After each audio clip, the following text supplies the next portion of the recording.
Hi, boys and girls. It's Mrs. Pecora back here with I Survived Hurricane Katrina 2005. So in the last chapter we just read, Barry was in Abe's old house, which was floating in the water, and he was about to save Cruz. Do you think that's a good idea or not? Let's read to see.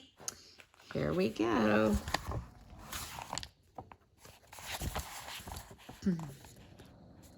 Barry paused for a second, thinking of all the scary stories Abe had told him about Cruz.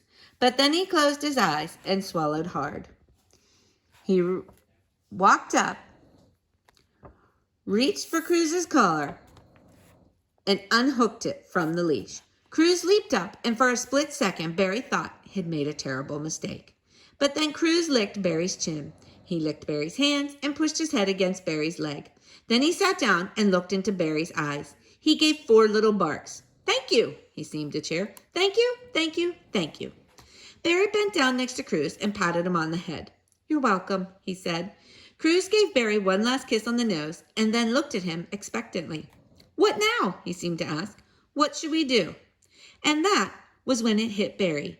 He wasn't alone anymore. He and Cruz were together. Chapter 12. The back wall of Abe's room was gone, but there was a spot near the top of the stairs where they could escape from the wind and rain. Barry and Cruz sat there for a few minutes until Cruz started to whimper. "What's wrong?" Barry asked. The dog was panting. "You thirsty? You need water?" Cruz's tail thumped. Barry knew that none of the sinks would work, but maybe there were bottles of water somewhere in the kitchen. Barry and Cruz made their way down the slanting staircase. "You stay here," Barry said to Cruz, pointing at the bottom of the stairs. He didn't want Cruz wading through the dirty water. But Cruz wouldn't stay. He seemed to be glued to Barry's leg. They waded into the small kitchen. Dishes were floating around their feet, along with boxes and cans of food, but nothing to drink. Barry yanked open the fridge, and a thrill went through him when he saw 2 6-packs of Coke, some cheese, hot dogs, bread, and a large bottle of water. "We're in luck," he said to Cruz. He looked around for something to carry the food in. He saw a plastic bag floating in the corner and bent down to reach for it. But before he could grab it, Cruz let out a ferocious bark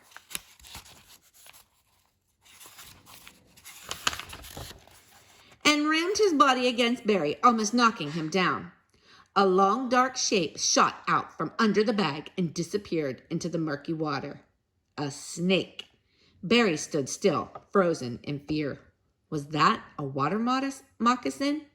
He remembered Gramps' most terrifying Betsy story about one of his friends who'd been bitten by a water moccasin while making his way through the flooded streets.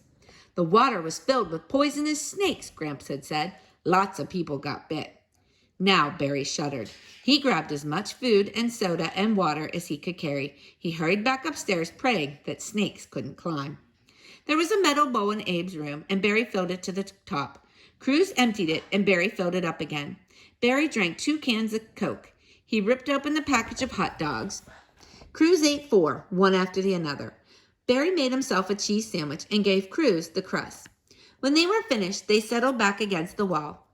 Cruz lay down on top of Barry's legs. He looked up at Barry with a thank you kind of look on his face. Barry stroked his head. "You're really not a killer dog, are you?" Barry said. Cruz looked at him and panted a little. "Nah, that dog was probably from the shelter in downtown New Orleans. Abe couldn't afford a fancy Chinese army dog even if he wanted one." He had made up that killer dog routine. Another trick to scare the bejesus out of Barry and Jay. "The storm will be over soon," Barry said to Cruz. The wind seemed to be dying down a bit. Cruz was still looking up at him. Barry saw the fear and confusion in his eyes. What could Barry do? And then it came to him. "I found my thrill," Barry sang quietly, "on Blueberry Hill." Cruz licked Barry's chin. He liked it. So Barry kept singing, "The moon stood still on Blueberry Hill," until Cruz put his head on Barry's knee and closed his eyes. Soon Barry's eyelids started to sag. He stopped singing and leaned back to take a rest, lulled by the gentle rocking of the house and by the song, familiar now, of Katrina's Winds and Rain. Chapter 13. Cruz was barking like crazy. Barry shook himself awake. Cruz was standing at the edge of the room where the side of the house had been ripped away. But he was looking back at Barry as he barked. "Come," he seemed to be saying. "Come here and look." Something thundered in the sky. The house was shuddering and rocking.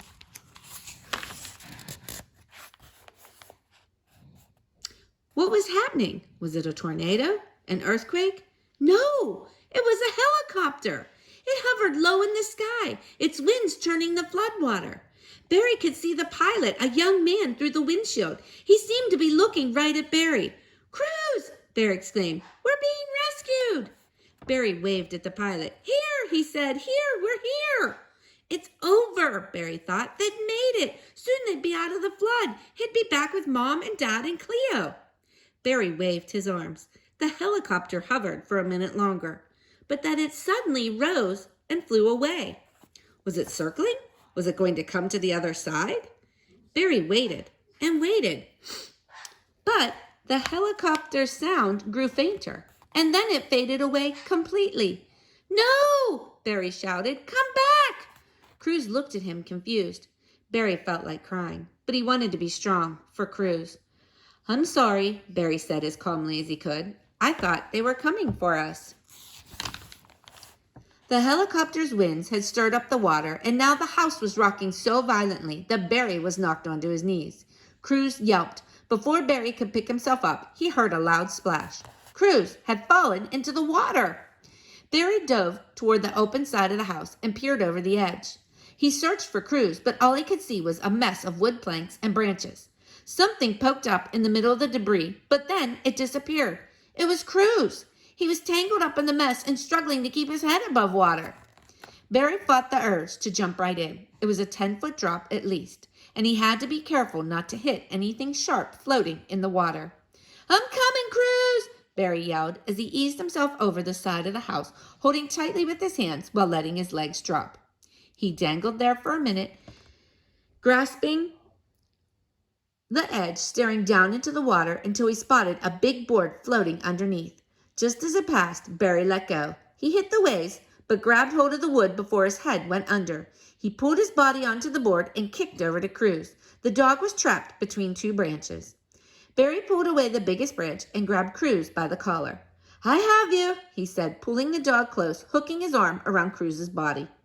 Cruz licked him on the cheek, then pushed his nose into Barry's ear like he wanted to whisper a secret. "I know," Barry said. "That was scary, but we're okay. We're okay." But they weren't okay.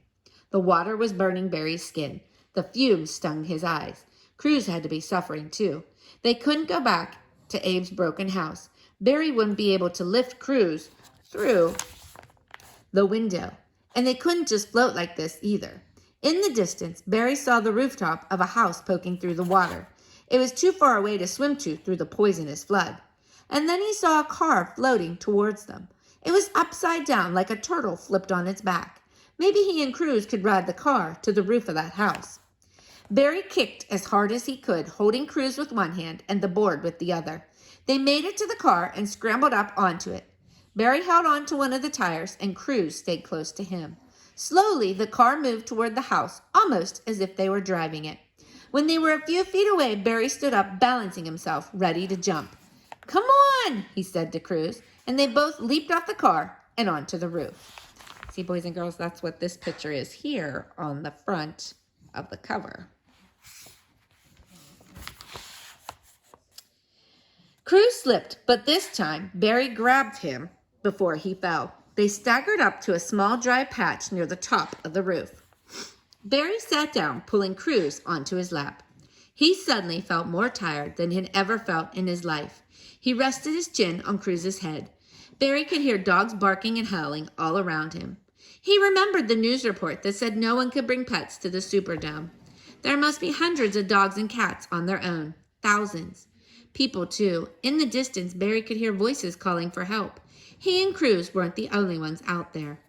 Light drained from the sky and the sun went down. Barry and Cruz sat slumped together. Neither of them moved. Barry was thirsty, but there was no water to drink. Mosquitoes swarmed around them, too many to swat away. There was nothing to do, and there was nowhere to go. All right, boys and girls, we're going to stop there for today, so stay tuned for tomorrow's reading of I Survived.